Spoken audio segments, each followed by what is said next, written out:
Básica e o subsecretário de Tecnologia da Informação para darmos início a esta coletiva.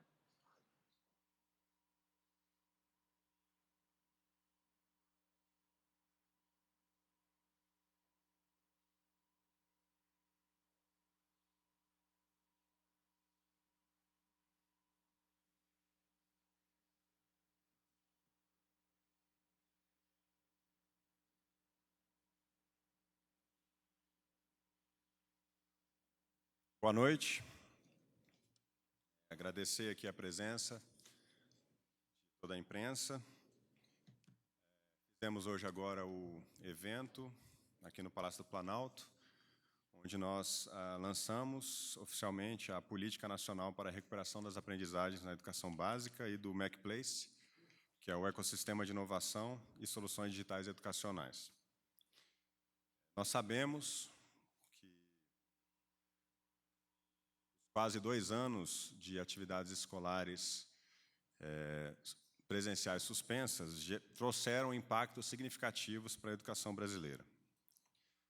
E desde 2020, quando iniciamos em setembro a participação em diversos fóruns internacionais, nós rapidamente percebemos que era preciso pensar uma política nacional para trabalhar a recuperação das aprendizagens, o combate ao abandono e evasão, o fortalecimento da atuação dos docentes e a transformação digital da educação brasileira. Então, nós iniciamos já em 2020 uma série de ações em paralelo sob 2 perspectivas. A primeira, uma perspectiva emergencial, onde nós transferimos recursos, elaboramos protocolos de biossegurança, incluímos os profissionais de educação na lista prioritária de vacinação, elaboramos cursos à distância para os docentes trabalharem recursos tecnológicos nas salas de aula, várias ações com o objetivo de trabalhar a suspensão das atividades presenciais nessa perspectiva mais emergencial. E, em paralelo, trabalhamos para construir ações pensando numa perspectiva mais de médio prazo, com o retorno das atividades presenciais. E hoje, então, com esse evento, nós celebramos a assinatura do decreto pelo Presidente da República, que, em 24 de maio, estabeleceu essa política. Essa política é, na verdade, uma consolidação de diversas ações que já estavam em curso no Ministério da Educação desde 2020. E ela tem como principal pilar a recuperação das aprendizagens. Isso é feito no Brasil, hoje, com uma estratégia muito clara, uma plataforma que está disponível não só para a rede pública, mas também para toda a rede privada, de maneira gratuita, que possibilita, por meio de mais de 600 testes avaliativos, o diagnóstico do nível de proficiência dos nossos estudantes em língua portuguesa, matemática, ciências e língua inglesa. Fluência em leitura e produção de texto. É uma plataforma que já está em aplicação em mais de 2.000 municípios. Ela foi lançada oficialmente em outubro de 2021 e que já tem hoje mais de quase 5 milhões de estudantes cadastrados, já fizemos mais de 5 milhões de testes, e já temos um diagnóstico do que aconteceu, de que situação a nossa educação se encontra nos dias de hoje. Esse diagnóstico ele traz para a gente alguns dados que demonstram que a nossa educação ela não sofreu somente pelos efeitos da pandemia. Nossa educação também sofre de algumas deficiências na nossa qualidade de ensino. Então, quando, por exemplo, nós olhamos estudantes do 6º ano do ensino fundamental e vemos que apenas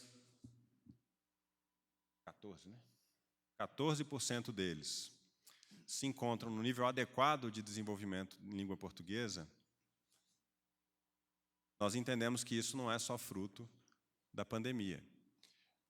Nós temos cerca de 30% deles no nível de desenvolvimento esperado para o terceiro ano do ensino fundamental. Então, nós temos sim o impacto da pandemia, do fechamento das escolas, mas nós temos também um impacto da deficiência do nosso processo educacional. Quando a gente olha para a matemática, 98% dos estudantes no sexto ano não estão no nível adequado de desenvolvimento. Somente 2% deles estão no nível esperado para o sexto ano do ensino fundamental. E cerca de 45% dos 98% não dominam as 4 operações básicas da matemática, ou seja, estão no primeiro marco de desenvolvimento esperado.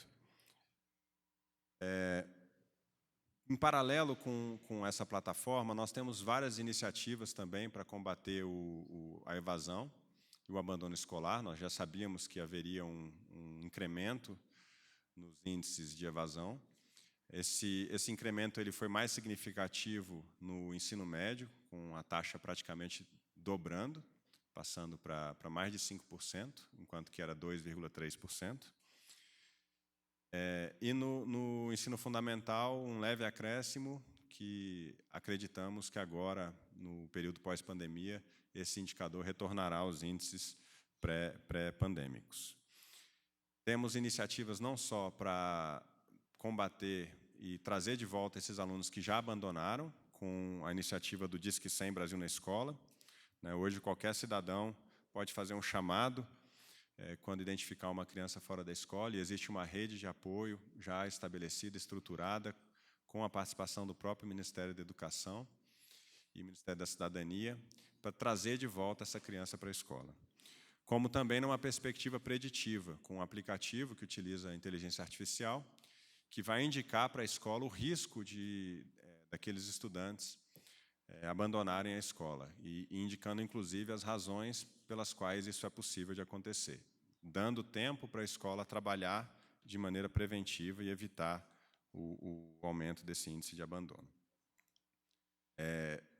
Também fizemos um esforço muito grande durante todo esse período para avançar na pauta da tecnologia, olhando a tecnologia, olhando o sistema brasileiro educacional numa perspectiva integrada. A tecnologia do Ministério da Educação, do INEP, do FNDE, trabalhando numa perspectiva de uma governança de dados e de sistemas integrados para modernizarmos a educação brasileira. Investimos em conectividade, nós tínhamos mais de 35 mil escolas sem conectividade antes da pandemia, e hoje nós estamos chegando próximos a 18 mil, com uma perspectiva de mais 12 mil escolas conectadas até o final do ano. Ou seja, restando poucas escolas, 6 mil escolas, para a gente trabalhar a conectividade no ano que vem. Essa conectividade, de per si, ela não basta, nós precisamos, além de dar conectividade, a gente precisa dar ferramentas, formação, instrumentos para que o professor utilize a tecnologia nas suas ferramentas pedagógicas, e nós fizemos isso, estamos fazendo isso também a partir de parcerias, como hoje nós anunciamos, com Microsoft, com Google, para levar aquelas plataformas de ensino que hoje existem nas escolas privadas para a rede pública. E com essas plataformas de ensino, nós teremos condição de, por exemplo, ter acesso a informações praticamente em tempo real da nossa rede educacional, sem que a gente dependa de todo um processo de um censo escolar que demora praticamente um ano para sabermos como é que está a situação da educação no país. Então, temos feito muitos avanços. A perspectiva da formação docente, nós temos na plataforma também materiais estruturados pedagógicos que estão disponíveis aos professores para trabalhar o reforço escolar. Essa iniciativa, é importante dizer, de desenvolvimento dessa plataforma, contou com apoio e parceria de 3 universidades federais, a Universidade Federal do Alagoas, a Universidade Federal de Juiz de Fora e a Universidade Federal do Ceará, cada uma com a sua expertise, contribuindo para esse projeto. Então, temos avançado bastante. Como eu disse, é uma política que já é referência no mundo. Muitos países ainda estão buscando diagnosticar o que aconteceu na pandemia, no pós-pandemia na educação. Nós não só já temos diagnóstico, como temos uma estratégia que já está em execução, como eu disse, em mais de 2.000 municípios, e esperamos isso se tornando um processo, como é uma política nacional. Durante cada ano, nós faremos 4 avaliações seguidas de reforço. Então, aquele aluno que está hoje no 5º ano vai ter a possibilidade de ter o reforço no 6º ano, no 7º ano, no 8º ano e assim por diante, num processo que vai, aos poucos, recuperando cada uma das aprendizagens que deveriam já estar ali conquistadas por aquele estudante. Então, vou passar a palavra rapidamente aqui ao secretário Mauro, secretário de Educação Básica, depois também ao secretário de Tecnologia da Informação e depois a gente passa para as perguntas.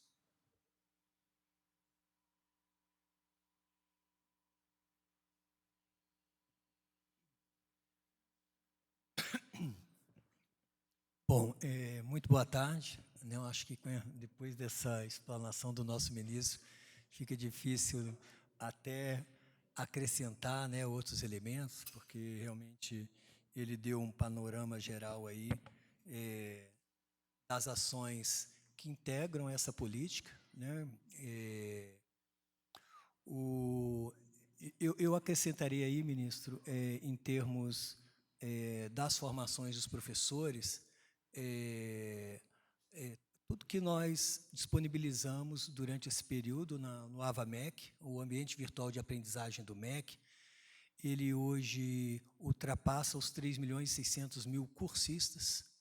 Antes da pandemia, a ordem de grandeza era de 60 mil, então isso mostra a procura e a qualidade, né, do material que a gente tem disponibilizado, que de fato despertou, né, a atenção dos professores, né, do Brasil, né? São formações de diversas naturezas, né?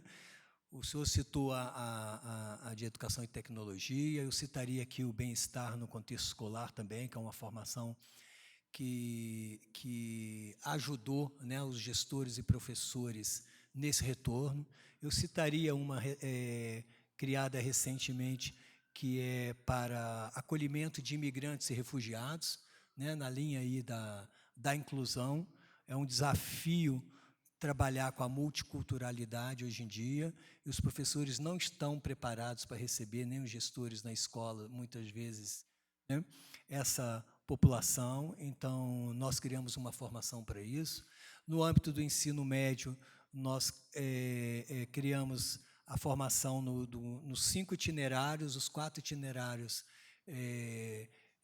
que são relativos às áreas à área acadêmica, vamos dizer, né, linguagens, suas tecnologias, a matemática, suas tecnologias, ciências humanas sociais aplicadas, ciências da natureza, e uma formação que é a do mundo do trabalho. Cada uma delas tem 180 horas. O professor que faz 2 dessas formações, totalizando 360 horas, e faz uma proposta de ação pedagógica, aplicando o conteúdo dessas formações em sala de aula. Essa proposta é avaliada por uma equipe de profissionais da Universidade Federal do Piauí. Ele pode, inclusive, ganhar um certificado de especialização por conta dessas formações. Nós temos formação na educação infantil, temos né, a formação de alfabetização baseada na ciência e diversas outras, né, fora aquelas estabelecidas em parceria, como a parceria com o Sebrae em Educação Empreendedora e a parceria com a CVM em Educação Financeira, que estão em plataformas separadas, né, dessas entidades, com possibilidade de atendimento de cerca de 400 mil em cada uma delas. Então, eu acredito que dentro de um país como o Brasil, com cerca de 2.200.000 professores, né, na educação básica, mais de 46 milhões de estudantes, cerca de 178 mil escolas, as quais quase 138 mil são públicas, a gente está usando a tecnologia, né, para poder dar escala às nossas ações, né? E essa plataforma de avaliação e diagnóstico formativo, ela também vem nessa perspectiva, né? Nessa versão que ela está disponibilizada, é uma versão para os gestores. Nós estamos trabalhando até o final do ano para lançar uma versão em que também os estudantes vão poder fazer a avaliação na plataforma, né? Hoje, a instituição imprime as avaliações, as folhas de resposta são digitalizadas, né, fotografadas, né, pelo celular, e aí as respostas são inseridas na plataforma, e você tem, de forma tempestiva, já o resultado disso. Então, a plataforma captura as informações, os lançamentos, vamos chamar assim, dos professores, e já corrige e faz o reagrupamento dos estudantes de acordo com o nível de proficiência, tá? Com base nas habilidades que a gente selecionou, que são consideradas essenciais, que é outra discussão que foi feita mundialmente, né, de a gente selecionar nesse momento de pandemia, né, dentro do currículo, aquilo que é essencial para a gente trabalhar e focar no essencial, aquilo que, de fato, a gente deseja que os estudantes aprendam naquela etapa, naquela série que eles estão. Os resultados estão aí da primeira aplicação. A primeira aplicação foi março e abril. Nós já estamos com a segunda aplicação. A primeira, me parece, foram 579 testes. Na segunda, são cerca de 400. Então, a gente vai chegar a quase 1.000 testes aplicados aí durante o primeiro semestre. Mas não é só o diagnóstico que a gente está fazendo. Por isso que a gente chama avaliação diagnóstica formativa. A formação é uma avaliação processual, uma avaliação que acontece em ciclos, né, fornecida aí para as redes, né, não só o resultado, o reagrupamento, mas ela vem com material estruturado, produzido especialmente, né,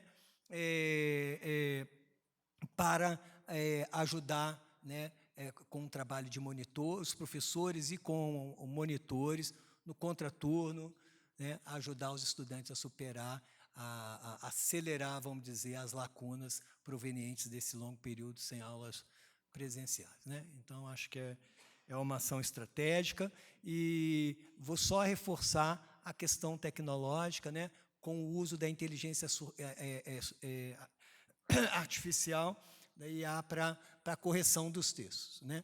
Então, os textos são manuscritos pelos alunos, o professor fotografa, o aplicativo transforma o texto manuscrito em texto digital, né? E já faz uma correção automática, uma devolutiva para os estudantes, uma devolutiva para o professor, já de acordo com o desempenho na turma, dizendo em cada um dos aspectos da língua, onde que o estudante vai precisar trabalhar, vamos dizer, desenvolver melhor.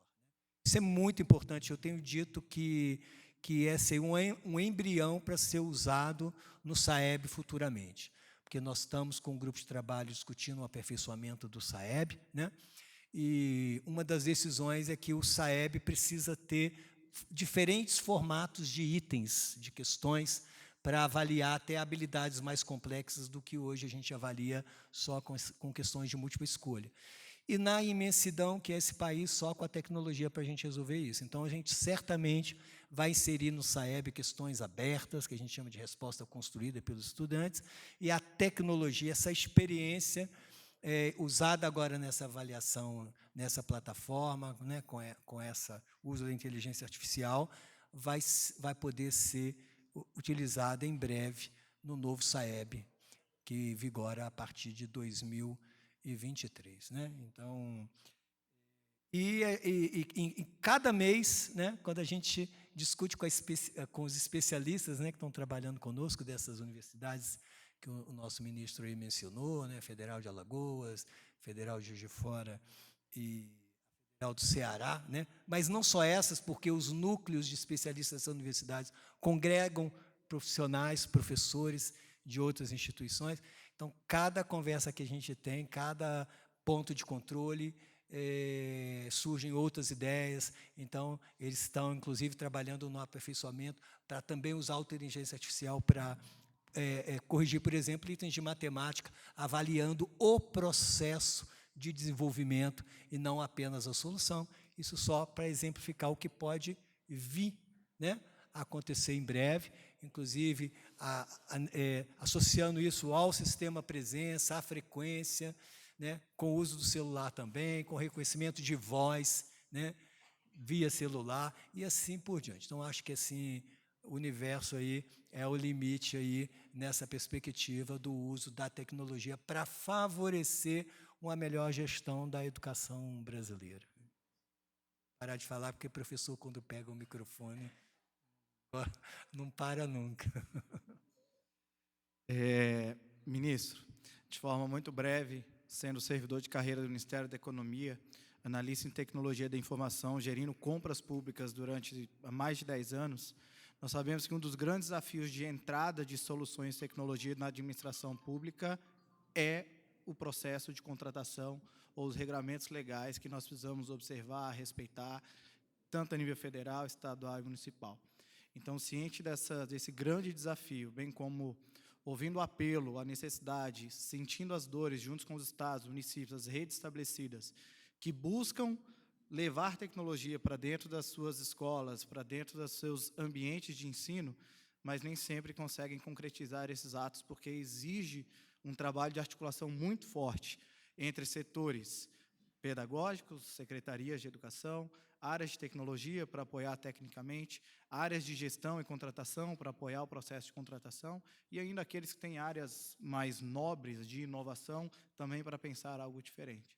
Então, é nesse contexto, ministro, que hoje nós divulgamos o projeto do MacPlace para buscar criar esse espaço de inovação, diálogo, cooperação entre o mercado, entre a administração pública como um todo, e tentar buscar instrumentos e artifícios que possam apoiar as redes diretamente na simplificação de entrada de tecnologia dentro dos estados e municípios. E aí as estratégias são diversas, porque todo processo de contratação é sempre complexo e ele naturalmente tem ritos a serem respeitados. Então, entender o mercado, negociar preços, padronizar produtos, abrir espaço para diálogo, para a gente conhecer o mercado, padronizar soluções e trazer tudo isso numa oferta simplificada, que possa ser direta, ou possa ter ritos diferenciados, como a nova lei de licitações hoje nos traz, diversas possibilidades que estão em regime de regulamentação, sem esquecer, obviamente, os marcos legais de inovação e de startups que estão vigentes. Tudo isso passa pela estratégia do MacPlace, ministro. Por isso, é um ecossistema que nós estamos ancorados nesse projeto. Então, basicamente, essa é a minha parcela de contribuição hoje. Passar para as perguntas, então. Daremos início às perguntas, lembrando que será permitida apenas uma pergunta por jornalista. Pedimos, por gentileza, que se atenham ao tema. Convidamos, então, Pedro Vilda, EBC. Desculpa, Pedro Vilela.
Muito obrigado, Pedro. Esclarecendo em relação ao MacPlace plataforma, são duas coisas diferentes, né? A política ela é mais abrangente, então ela tem uma plataforma que chama Plataforma Diagnóstica e Formativa. Nessa plataforma que nós fazemos o diagnóstico, que tem os testes avaliativos que eu comentei, e a partir daí o agrupamento dos alunos que a plataforma sugere, e por fim, os materiais pedagógicos que serão utilizados no reforço escolar. Essa é a plataforma. Em relação às diferenças que foram geradas aí durante a pandemia da rede privada das redes públicas, nós temos outro aspecto também, que não foi mencionado, mas que é fundamental, é que as redes privadas abriram muito antes, né? Reabriram as atividades presenciais muito antes da rede pública. O Brasil é um país continental, tem uma extensão territorial muito grande e tem sistemas que têm autonomia, né? Então, os sistemas estaduais e municipais têm autonomia e têm como competência primária cuidar da educação básica. É um dado que eu sempre gosto de falar e que pouca gente conhece. 97% de todos os recursos que financiam a educação básica no país são repassados diretamente a estados e municípios. O governo federal, com suas políticas, corresponde a 3% de todos os recursos. Então, qualquer solução que vá resolver problema de infraestrutura, conectividade nas escolas públicas brasileiras passa necessariamente por uma articulação União, Estados e Municípios. A União ela não tem recursos suficientes para atender a totalidade das escolas brasileiras com equipamentos, conectividade e, inclusive, equipamentos para todos os estudantes brasileiros. O que nós estamos fazendo é nessa perspectiva de uma colaboração, fortalecer a colaboração União, Estados e Municípios, levando aos entes processos estruturados de implantação de tecnologia. Então, por exemplo, durante a pandemia tivemos estados que tiveram, por iniciativa própria, parcerias celebradas com a própria Microsoft, com o Google, implantaram ferramentas de gestão, né, de tecnologia de gestão escolar, de acompanhamento de aulas remotas. Outros municípios não conseguiram. Então, o que acontece é que essas soluções que foram feitas isoladamente por alguns estados e alguns municípios, elas não se conversam. Então, o Ministério da Educação entra com uma parceria com a Microsoft dizendo vamos fazer um processo estruturado e coordenado de implantação de plataforma para toda a rede educacional brasileira de maneira gratuita. Então, hoje, qualquer estado e município que queira implantar a plataforma da Microsoft, do Google, vai ter o apoio do Ministério da Educação num processo estruturado, de maneira que os dados se conversem, que haja uma governança na implantação dessas ferramentas. Esse é apenas um exemplo do que nós estamos fazendo, né, para enfrentar essa questão da falta de estrutura e dessas diferenças que foram geradas entre rede privada e pública. E lembrando que esse processo de recuperação das aprendizagens é um processo que vai, com o tempo, reduzindo, inclusive, as próprias desigualdades regionais do próprio sistema, mesmo dentro da rede pública. Então, um estado que tem uma maior quantidade de alunos, que tem déficit de aprendizagem, vai ter a oportunidade de trabalhar esses conteúdos. Só para exemplificar, antigamente, um professor do 6º ano de matemática recebia uma turma, essa turma vinha heterogênea. Então, tinha alunos com nível de conhecimento do 2º, do 3º, do 4º, do 5º ano. Aquele professor, ele ia trabalhar o conteúdo do 6º ano, então ele tinha que trabalhar o conteúdo do 6º ano. E não tinha nenhuma ferramenta e nenhuma possibilidade de estratégia para recuperar aqueles alunos que estavam para trás. Hoje, esses professores têm a condição não só de identificar quais são os alunos que precisam de apoio, mas em que conhecimentos eles precisam de apoio e permite o agrupamento independente da série. Então, se tem um aluno que está no 9º ano que não sabe somar, ele vai ser agrupado com o aluno do 5º, do 4º, do 3º, do 8º, que não sabem somar. E o professor vai ter a oportunidade de trabalhar aquele conteúdo com aquele conjunto de alunos. Então, esse processo ele tem também como resultado a redução das desigualdades.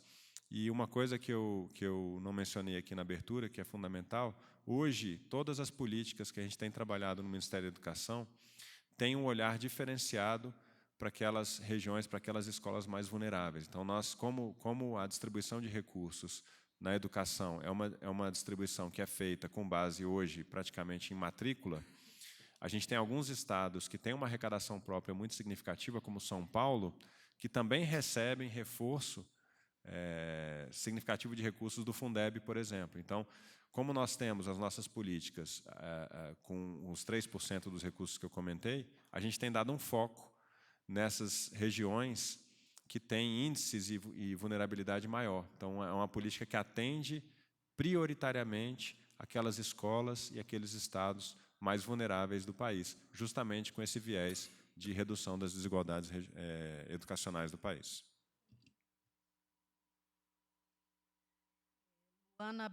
Luana Brasil, do Tempo.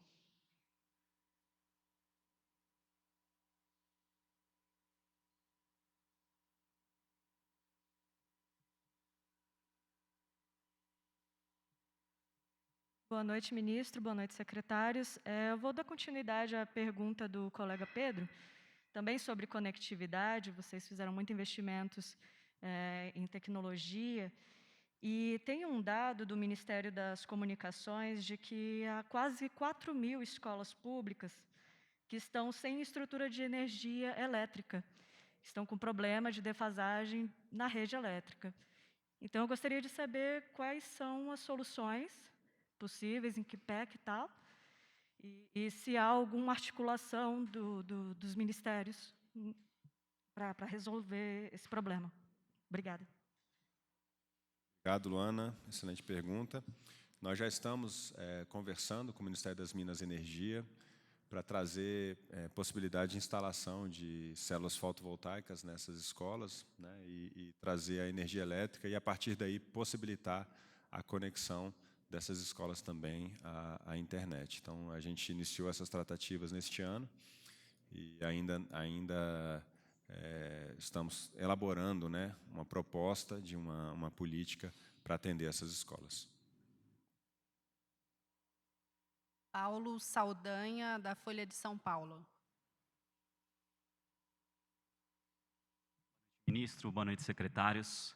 Tudo bem? Eu queria perguntar o seguinte: as escolas passaram a ser fechadas em março de 2020, e aí a gente teve um retorno das redes públicas mais ou menos em agosto de 2021. Não é tarde demais lançar agora, só em junho de 2022, uma política de recuperação de aprendizados que basicamente só tem plataformas online? Queria saber também, em segundo ponto, qual que é o orçamento do MEC? Quanto que o MEC, o governo federal, o governo Bolsonaro está investindo para garantir essa recuperação desses milhões de alunos que ficaram atrasados e também para tentar trazer de volta à escola quem já abandonou na pandemia? Obrigado. Obrigado, Paulo. Boa noite. Bom, como eu disse, essas iniciativas da política elas já vêm sendo aplicadas já desde 2020, né, várias delas.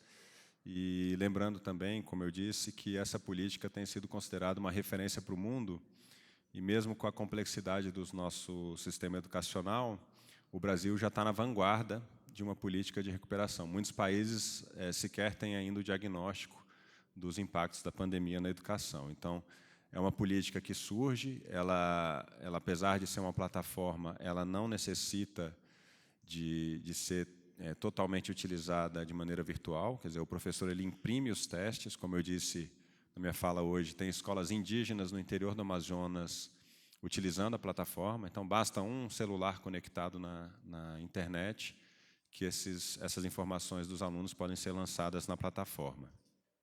Então, é uma política que já tem resultados concretos, estamos muito à frente da maioria dos países no mundo, e mesmo com um investimento, por exemplo, nessa solução de cerca aí de 30 milhões de reais, não foi isso? Uns 30 milhões de reais investidos nessa plataforma, nós temos resultados muito mais significativos de países que investiram muito mais recurso no mundo. O nosso orçamento hoje da Secretaria de Educação Básica é próximo aí de R$1 bilhão, e, como eu disse, e lembrando aqui, é fundamental sempre recorrer à nossa Constituição Federal, né? A educação básica é função primária de estados e municípios. A União entra com apoio técnico e financeiro complementar, e supletivo e redistributivo. Então, a função redistributiva da União é exercida, em especial, pelo Fundeb, que é a maior fonte de financiamento da educação brasileira, e as demais políticas elas entram nessa perspectiva supletiva. O que nós estamos fazendo, diferentemente do que era feito anteriormente, é construir políticas públicas efetivas, que tragam resultados concretos e significativos para a melhoria da qualidade da educação.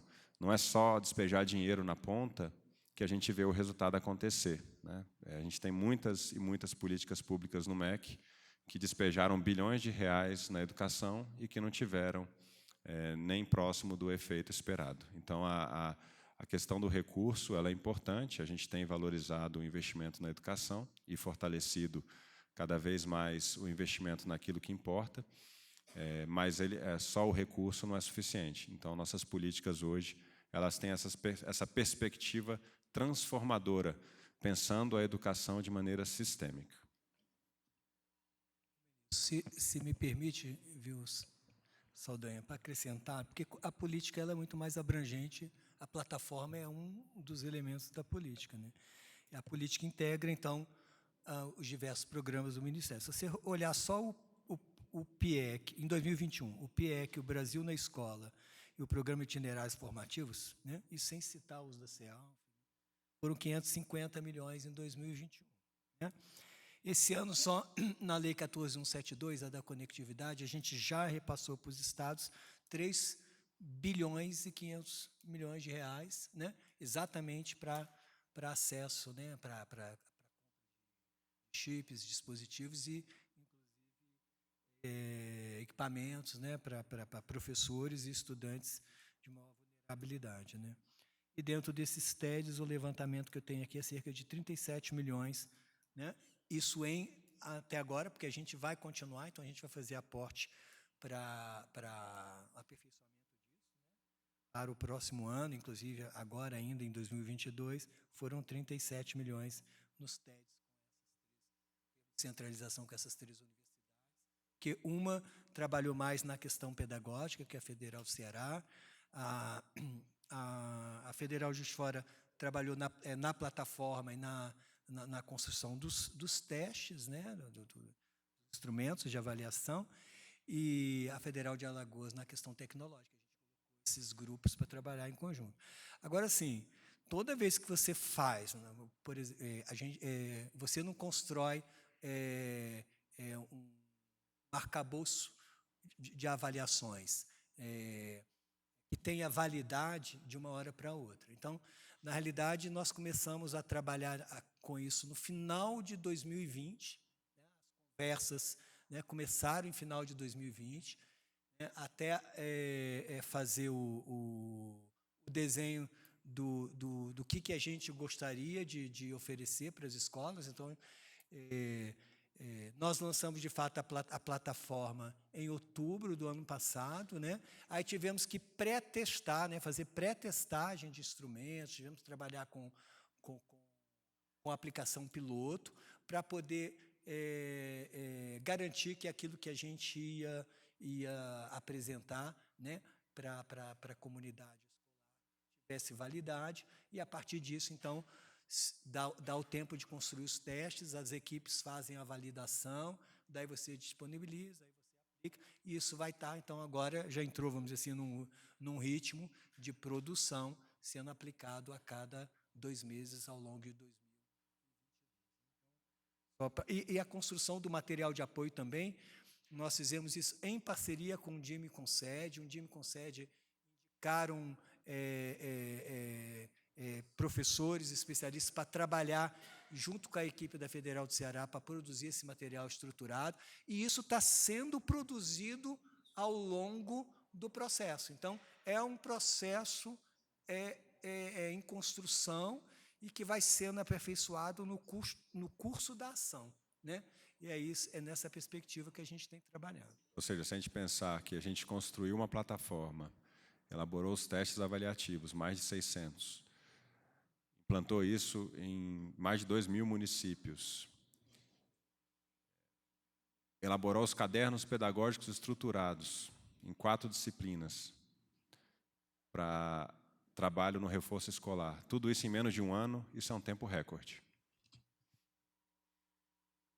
A diferença em relação ao SAEB, né? O SAEB é muito a avaliação de larga escala, ele demora, né? O INEP faz uma licitação, contrata a empresa aplicadora, vai corrigir, o resultado demora, né? E esse não. Então, a nossa ansiedade lá, né, que foi, né, o então secretário executivo, né, hoje o ministro Vitor. Então, a ansiedade era exatamente oferecer essa ferramenta que, de pronto, iniciasse as aulas, o professor já recebesse alguma informação para fazer a sua